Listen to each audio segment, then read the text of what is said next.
పాడించే క్రేజే పార్టీలో craze.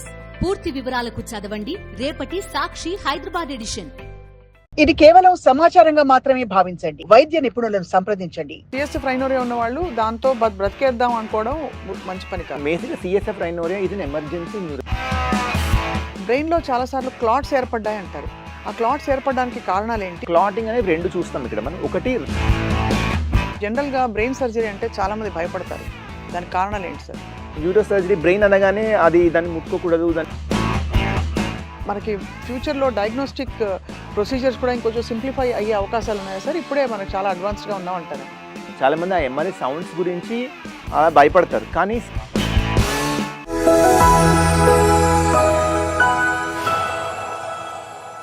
CSF rhinorrhoea ఈ మధ్య కామన్గా వింటున్నాం మనం.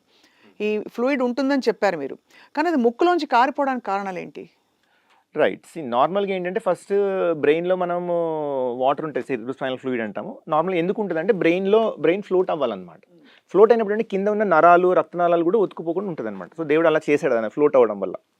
సో కొన్నిసార్లు కొంతమందికి ఏమవుతుందంటే because of the maybe allergy or some days called benign intracranial hyper tension, దీనివల్ల ఏమంటే బ్రెయిన్లో ప్రెషర్ పెరుగుతుంది.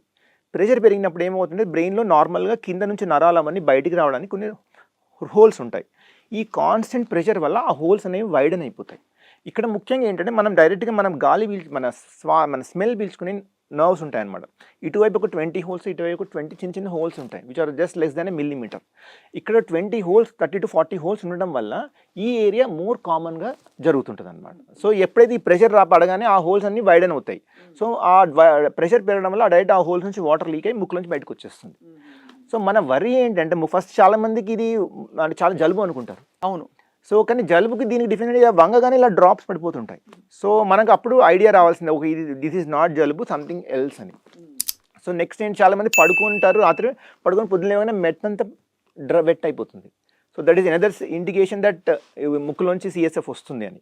ఇంకోటి పడుకున్నది ఇలా నిటార్గా బయట చూస్తున్న పడుకున్నప్పుడు కూడా నోట్లకు కూడా ఏదో లిక్విడ్ వెళ్తుంటుంది. That's called you can post nasal drip అంటాం. సో అలా వచ్చినప్పుడు కూడా మనం ఏదో వాటర్ లీక్ అవుతుంది అని గమనించాలి. సో దీని నుంచి నార్మల్గా లిక్విడ్ కలెక్ట్ చేసేస్తే దానిలో షుగర్ ఉందనుకోండి, it is more of CSF అని కన్ఫర్మ్ అయిపోతుంది. సో ఇక్కడ మెయిన్ ఏంటంటే మనం బయట వెళ్ళినప్పుడు ఎక్కడికి పోయినా కూడా మనకి ఈ ముక్కులోకి దుమ్ము ధూళి రకరకాల ఫంగస్లు అన్నీ వెళ్తుంటాయి. సో దీనివల్ల ఏమవుతుంది, డైరెక్ట్గా ఈ దుమ్ము డైరెక్ట్గా మన బ్రెయిన్లోకి ఓపెన్ అయిపోయింది డోర్. సో బ్రెయిన్లోకి డైరెక్ట్గా ఇన్ఫెక్షన్ వెళ్ళిపోతుంది. That will lead to meningitis. So ఈ మెనింజైటిస్ రావడం వల్ల మనిషి ప్రాణం చాలా ఎక్కువ ఉంటుంది. సో అంటే మేమే చూసాము, పేషెంట్కి వెళ్ళాము సర్జరీ అని చెప్తే వాళ్ళకి ఫస్ట్ డే అంటే సీరియస్గా పరిగణించారు. అది సింపుల్ వాటర్గా నాకు ఏం కాలేదు, నేను నార్మల్గా నడుస్తున్నాను అనుకుంటారు. వితిన్ 10 days 15 days మళ్ళీ వాళ్ళు మెనింజైటిస్ వచ్చారు. We had to put them on ventilator for 1 week. He was on ventilator. తర్వాత మళ్ళీ బయటకు వచ్చిన తర్వాత మళ్ళీ సర్జరీ చేసింది. ఇది ఒక 1 month హాస్పిటల్ కోర్స్ అయింది. సో దీనివల్ల అనవసరం కాస్ట్ పెరిగిపోతుంది. సో మనము పేషెంట్ ఫస్ట్ గమనించాల్సింది, నాకు ఇలా ప్రాబ్లం రాగానే దాన్ని అర్జెంట్గా క్లోజ్ చేసేసాం అనుకోండి, దెన్ అప్పుడే ప్రాబ్లమ్ సార్ట్ అయిపోతుంది. He can go back to his normal life. But ఎందుకైతే ప్రాబ్లం వచ్చిందో, ప్రెషర్ పెరిగింది, అది కూడా అడ్రస్ చేయాల్సి వస్తుంది. సో కారణం కనుక్కుంటే పేషెంట్కు త్వరితగతినే రికవర్ అవుతారు. సో దీని డ్రైనింగ్ మెకానిజం స్పైన్లోంచి వేరే చోట పెడితే అది పాసిబులా? అంటే మీరు ఇక్కడ ఫస్ట్ థింగ్ ఏంటంటే మనం ఇంకోటి లాగా ఆలోచించాలి. ఇప్పుడు మన స్పైన్ అంటే మన నడుములో ఇంజెక్షన్ ఇస్తారు, we call it lumbar puncture. అప్పుడు ఏమవుతుంది, నార్మల్గా నేను లంబార్ పంక్చర్ నుంచి వాటర్ తీసేసాను అనుకోండి, అప్పుడు ఏమవుతుంది, బ్రెయిన్ లోపల ప్రెషర్ తగ్గుతుంది. తగ్గినప్పుడు ఏం చేస్తుందంటే ఈ ముక్కులోంచి మళ్ళీ ఇక్కడ నుంచి గాలి లోపలికి వెళ్తుంది. సో దానివల్ల న్యూమోకెఫలస్ వస్తుంది. అంటే నార్మల్గా ఈ లోపల ప్రెషర్ తగ్గగానే ఈ బయట గాలి లోపలికి వెళ్ళడం వల్ల ఇంకా పెద్ద ప్రాబ్లం వస్తుంది. సో సిఎస్ఎఫ్ రైనోరియా ఉన్న వాళ్ళకి లంబార్ పంక్చర్ చేయకూడదు. Lumbar puncture is not an option.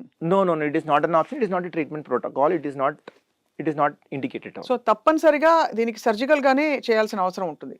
మనం ఏం చేస్తామంటే ఒకసారి ఇలా రాగానే మనం సిటీ సిస్టోనోగ్రామ్ పరీక్ష ఉంటుంది, ఆర్ ఎంఆర్ సిస్టోనోగ్రామ్ అని పరీక్ష ఉంటుంది. దీనివల్ల మనకి ఎక్కడి నుంచి లీక్ అవుతుంది అని కన్ఫర్మేషన్ చేసుకోవాలి. ఫస్ట్ లీక్ అవుతుంది, దాని తర్వాత what is the size of the defect, is it less than centimetre or more than centimetre, 5 mm 7 mm మనం చూస్తాం అనమాట. అది మిడ్ లైన్లో ఉందా, పారామీడియన్ ఉందా, అంటే మధ్యలో ఉందా, పక్కకు ఉందా, ఇంకా పక్కకు ఉందా, ఈ 3 లొకేషన్ చూసుకుంటాం. ఏ లొకేషన్ బట్టి సర్జికల్ ప్లాన్ ఉంటుంది అనమాట.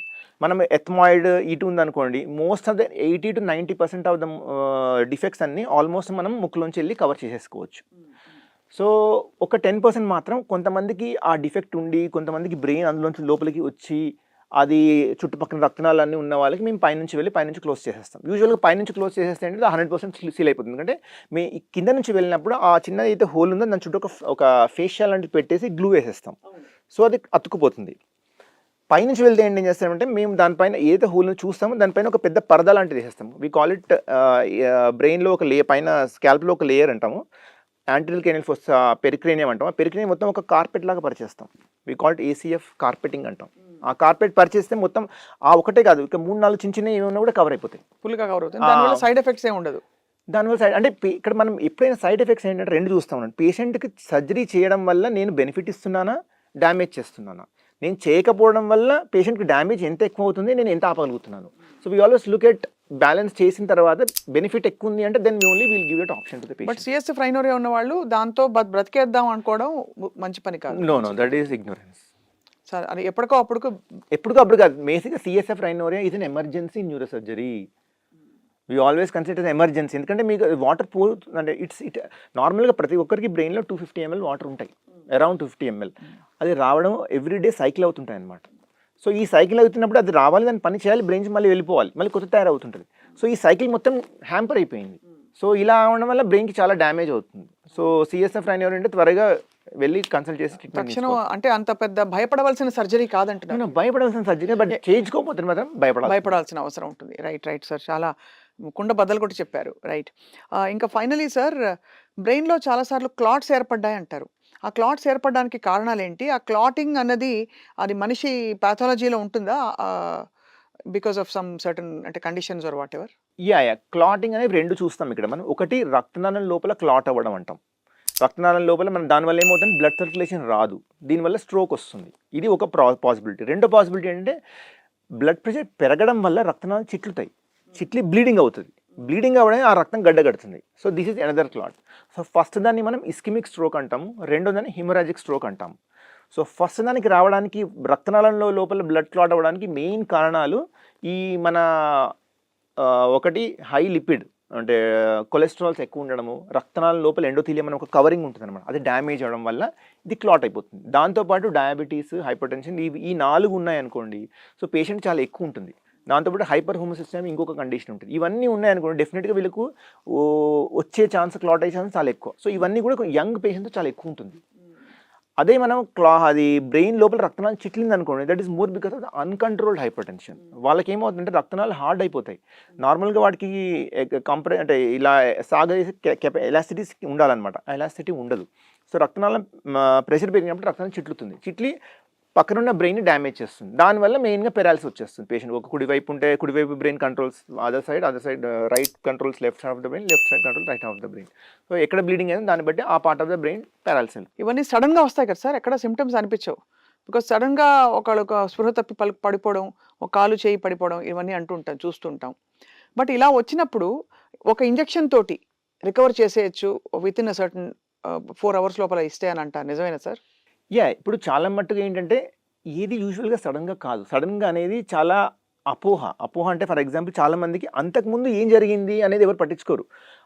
ఎంత స్ట్రెస్ ఉన్నది, what kind of food he is eating, what kind of life style he is leading, వీటితోటి మన శరీరం ఎఫెక్ట్ అవుతుంది. దాంతోపాటు మీకు ఏమైనా ఫ్యామిలియల్ హిస్టరీ ఉంటే ఇంకే వచ్చే ఛాన్స్ ఎక్కువ ఉంటుంది. ఫ్యామిలీలో ఫర్ ఎగ్జాంపుల్ కొంతమంది గుండెపోటుతోటి స్ట్రోక్తో ఉన్నాం అనుకోండి, వాళ్ళు లీడ్ చేసే లైఫ్ స్టైల్ ఇవన్నీ వచ్చే ఛాన్స్ చాలా ఎక్కువ ఉంటుంది. సో ఫస్ట్ అది గమనించుకోవాలి ఎవరైనా.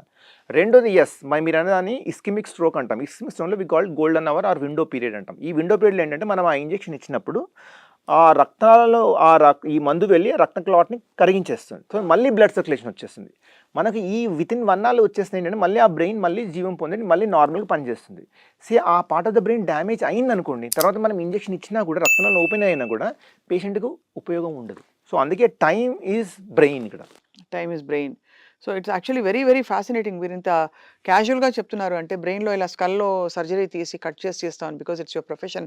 కానీ వినడానికి జనరల్గా బ్రెయిన్ సర్జరీ అంటే చాలామంది భయపడతారు. దానికి కారణాలు ఏంటి సార్? ఫస్ట్ ఆఫ్ ఆల్ ఇది చాలా మందిలో ఉన్న న్యూరో సర్జరీ, బ్రెయిన్ అనగానే అది దాన్ని ముట్టుకోకూడదు, దాన్ని చూడకూడదు, అది అలా ఇలాంటిదని ఒక స్టీరియోటైప్ క్రియేట్ చేశారు మనుషులు. బట్ ఏది ఎవరు చేయాలో అది చేయాల్సిందే. సో అక్కడ ట్యూమర్, నేను అదే అంటాను పేషెంట్స్కి, ఇప్పుడు మీకు పేరు తెలిసిన జబ్బు రావడము, ట్రీట్మెంట్ ఉన్నది అనుకుంటే మీరు ట్రీట్మెంట్ తీసుకోవడం బెటర్. తెలియని జబ్బు వచ్చినా లేదా ట్రీట్మెంట్ లేని జబ్బు వచ్చినా ఎవరు ఏం చేయలేరు. సో ఉన్నదానికి ఏది ప్రాబ్లం వచ్చిందో దీనికి ఈ ట్రీట్మెంట్ తీసుకుంటే మనం లైఫ్ స్పాన్ పెరుగుతుంది, క్వాలిటీ ఆఫ్ లైఫ్ పెరుగుతుంది, చేసుకొని చూసుకుంటే అది చేయించుకోవాల్సిందే. లేని వాటికి చాలామందికి ఇదే అనమాట, నాకు చేయించుకుంటే నాకు పెరాల్సిస్ వస్తుంది, చేయించుకుంటే నేను మర్చిపోతాను, నేను అసలు చూడనేమో, ఇవన్నీ చాలా ఉంటాయి అనమాట. సో మేము పేషెంట్కి కొంచెం మంచి ప్రాపర్ కౌన్సిలింగ్ చేస్తే అప్పుడు వాళ్ళకి అర్థమవుతుంది. Then they can easily go for surgery. Diagnosis కూడా బ్రెయిన్కి సంబంధించి కొంచెం ఇబ్బందేనండి, తలనొప్పి నిజంగా. ఆ ఎంఆర్ఐ మెషిన్లు అవి వాటిలో వెళ్ళి నేను పడుకుని అలా కళ్ళు మూసుకుని అదే భయానకంగా ఏదో అయిపోతున్న ఫీలింగ్ కలుగుతుంది. సో ఇస్ దేర్ ఎనీ, అంటే మనకి ఫ్యూచర్లో డయాగ్నోస్టిక్ ప్రొసీజర్స్ కూడా ఇంకొంచెం సింప్లిఫై అయ్యే అవకాశాలు ఉన్నాయా సార్? ఇప్పుడే మనకు చాలా అడ్వాన్స్డ్గా ఉన్నామంటారా? లేదు. ఇప్పుడు ఫర్ ఎగ్జాంపుల్ వీఆర్ హ్యాపీ ఇప్పుడు ఎంఆర్ఐ వచ్చింది. చాలామంది ఆ ఎంఆర్ఐ సౌండ్స్ గురించి అలా భయపడతారు. కానీ సిటీ స్కాన్లో 2 నిమిషాల్లో అయిపోతుంది. కానీ CT scan gives lot of radiation. ఎంఆర్ఐలో there is no radiation, it's only magnet. Radiation వల్ల ఏమవుతుంది, మళ్ళీ ఇబ్బందులు వస్తాయి అంతేనా? అంటే ఒక సిటీ స్కాన్ చేసుకున్నాం అనుకో, 400 ఎక్స్రేలు చేసుకుంటే రేడియేషన్ వస్తుంది. ఎక్స్రేస్, సింపుల్ ఎక్స్రేస్ చేసుకున్నంత రేడియేషన్ వస్తుంది. సో మనం ఇదంతా అవాయిడ్ చేయొచ్చు. That to CT scan image is like a black and white image, MRI is image like a colour photo image. So we get more information from the MRI. We just need to close our eyes, just think of, మీరు ఏదైనా దాన్ని తలుచుకోండి, close చేసుకోండి, within half an hour అయిపోతుంది. అంటే ఆ ఒక్క sounds గురించి మనం భయపడకూడదు. అంటే నేను చూసాను when I was in hospital, cinema actor రావచ్చు భయపడి వెళ్ళిపోతుంటారు. మెనీ పీపుల్ అందరూ భయపడి వెళ్ళిపోవడం జరుగుతుంది. బట్ పేషెంట్ చెప్పింది ఏంటంటే జస్ట్ క్లోజ్ యువర్, అది చల్లగా ఉంటుంది, మీ ఇంట్లో ఫ్యామిలీ మెంబర్ని నిల్చోబెడతారు, they will give you more comfortness and just కళ్ళు మూసుకొని పడుకోండి. చేయకూడదా సార్? చేస్తాము. There is some people called claustrophobic, అంటే ఇలా వెళ్ళగానే నాకు గుండె గాబరైపోతుంది, వాళ్ళకి చేస్తాం. అంటే కొంతమంది ట్యూమర్ ఉంది. ఇప్పుడు మొన్న మా పేషెంట్కి ఒక పేషెంట్కి ఇలా ఆపరేట్ చేశాను. ఆమెకి ఎంఆర్ఐ, ఆమెకు అర్థమైపోయింది నాకు ఏదో ఉంటుంది అని. నేను తీసుకెళ్తే ఎంఆర్ఐ చేపిస్తారని మేము చెప్పట్లేదు ఇంట్లో. ఒకరోజు కింద పడిపోయింది, లాస్ట్లో ఫ్యామిలీస్ అన్ని తీసుకొచ్చాడు, మత్తిచ్చి చేసేసాము, అయిపోయింది. అంటే వాళ్ళకి మత్తిచ్చి చేస్తాం బికాస్ ఇక్కడ బెనిఫిట్స్ ఎక్కువ ఉన్నాయి కదా అన్న. అంటే ప్రతి ఒక్కరిని మేము మత్తు ఇవ్వాలని కోము, ఎందుకంటే any procedure or any drugs have some reactions. So అనవసరంగా ఎందుకు ఇవ్వాలి? పేషెంట్ అర్థం చేసుకుంటే ఇట్ విల్ బి ఫైన్. చిన్నపిల్లలు కొంతమందికి 6 years, 5 years, 3 years ఉన్న వాళ్ళకి మత్తిచ్చే చేస్తాం, ఎందుకంటే దే విల్ నాట్ కోఆపరేట్. ఓవరాల్గా సార్, అంటే బ్రెయిన్ ఎంత కాంప్లెక్స్ ఇది, అంటే మీరు అన్నట్టు గర్భగుడి, మనం అటు సైడ్ టచ్ చేయొద్దు అని చాలామంది భయపడతారు. Is there anything we can do ప్రత్యేకంగా బ్రెయిన్కి మనం కేర్ తీసుకోవడము, అంటే for a healthy brain both functionally and as well as ఇంకా అన్ని విధాలా కూడా? బ్రెయిన్కి మనం ముఖ్యంగా కావాల్సింది ఏంటంటే, there are 6 or 7 things which we have to మనం చూస్తుంటాము. ఒకటి, బ్రెయిన్కి కావాల్సిన ఫుడ్. అంటే నార్మల్ ఫుడ్లో మనం ఇప్పుడు చాలా highly oily food, lot of like antioxidants లేని ఫుడ్ మనం చాలామంది తీసుకుంటున్నారు. సో దీనివల్ల బ్రెయిన్ రక్తనాళాలు, బ్రెయిన్కి ఉన్న కెపాసిటీ తగ్గిపోతుంది. So normal we should eat lot of fresh fruits and these nuts తీసుకోవాల్సి వస్తుంది. తర్వాత ఎవ్రీడే మీరు బ్రెయిన్కి కొంచెం మెడిటేషన్ చేసుకోవాలి, రిలాక్సేషన్. సాయంత్రం ఒక whichever the time when you are free, so you are just relaxing it down, winding it down. Third వచ్చేసింది దాని బ్రెయిన్కి యాక్టివిటీ పెంచాలి, like not other than your routine activities like playing chess or solving Rubik's cubes, doing brain aerobics అంటాము, doing ఇవన్నీ చేస్తుంటే ఏంటంటే playing bridge game or playing the cards where you need to remember things. ఇవన్నీ చేసామనుకోండి బ్రెయిన్లో కొత్తగా activity పెరుగుతుంది. So we can keep it more active. దీనివల్ల ఏంటంటే అల్జీమర్స్ వచ్చే ఛాన్స్ తగ్గుతుంది. And you need to have proper sleep. So most of the people are completely throwing it out of the charts. So that is the main thing. Everyday in front of the mobile, ఇంకా రాత్రి అయినా కూడా అదే చేస్తున్నారు. So proper sleep లేనప్పుడు ఏంటంటే మన బాడీలో ఒక బయోలాజికల్ క్లాక్ ఉంటుంది, ఆ క్లాక్ డిస్టర్బెన్స్ అవుతుంది అండ్ నెక్స్ట్ డే మార్నింగ్ మళ్ళీ ఉరకాల్సిందే కదా. సో దీనివల్ల స్లీప్ డిప్రైవ్ అవుతుంది. ఇది one of the main. And at the same time ఇది కాకుండా మన మెంటల్ హెల్త్ కూడా చాలా ఇంపార్టెంట్. పీపుల్ అందరూ అడ్రస్ చేయరు, కొంచెం డిప్రెషన్ ఉన్నా ఇవి ఉన్నా. So we have to come out with that. Once you know that we can address that, then you will be more comfortable. అవును. సో ఇవన్నీ చేస్తే ఏంటంటే దెన్ ఆటోమేటిక్గా మన బ్రెయిన్ యాక్టివ్గా ఉంటుంది. That gives that because that is the one which controls all of your body. దాన్ని మనం it's on here, it's on the head of the body. So it has to control everything. So కాబట్టి మనం దాన్ని జాగ్రత్తగా చూసుకోవాల్సింది. Dr. Venugopal garu, thoroughly enriching interview with us today. Thank you so much for your time, sir. Thank you very much. Namaste.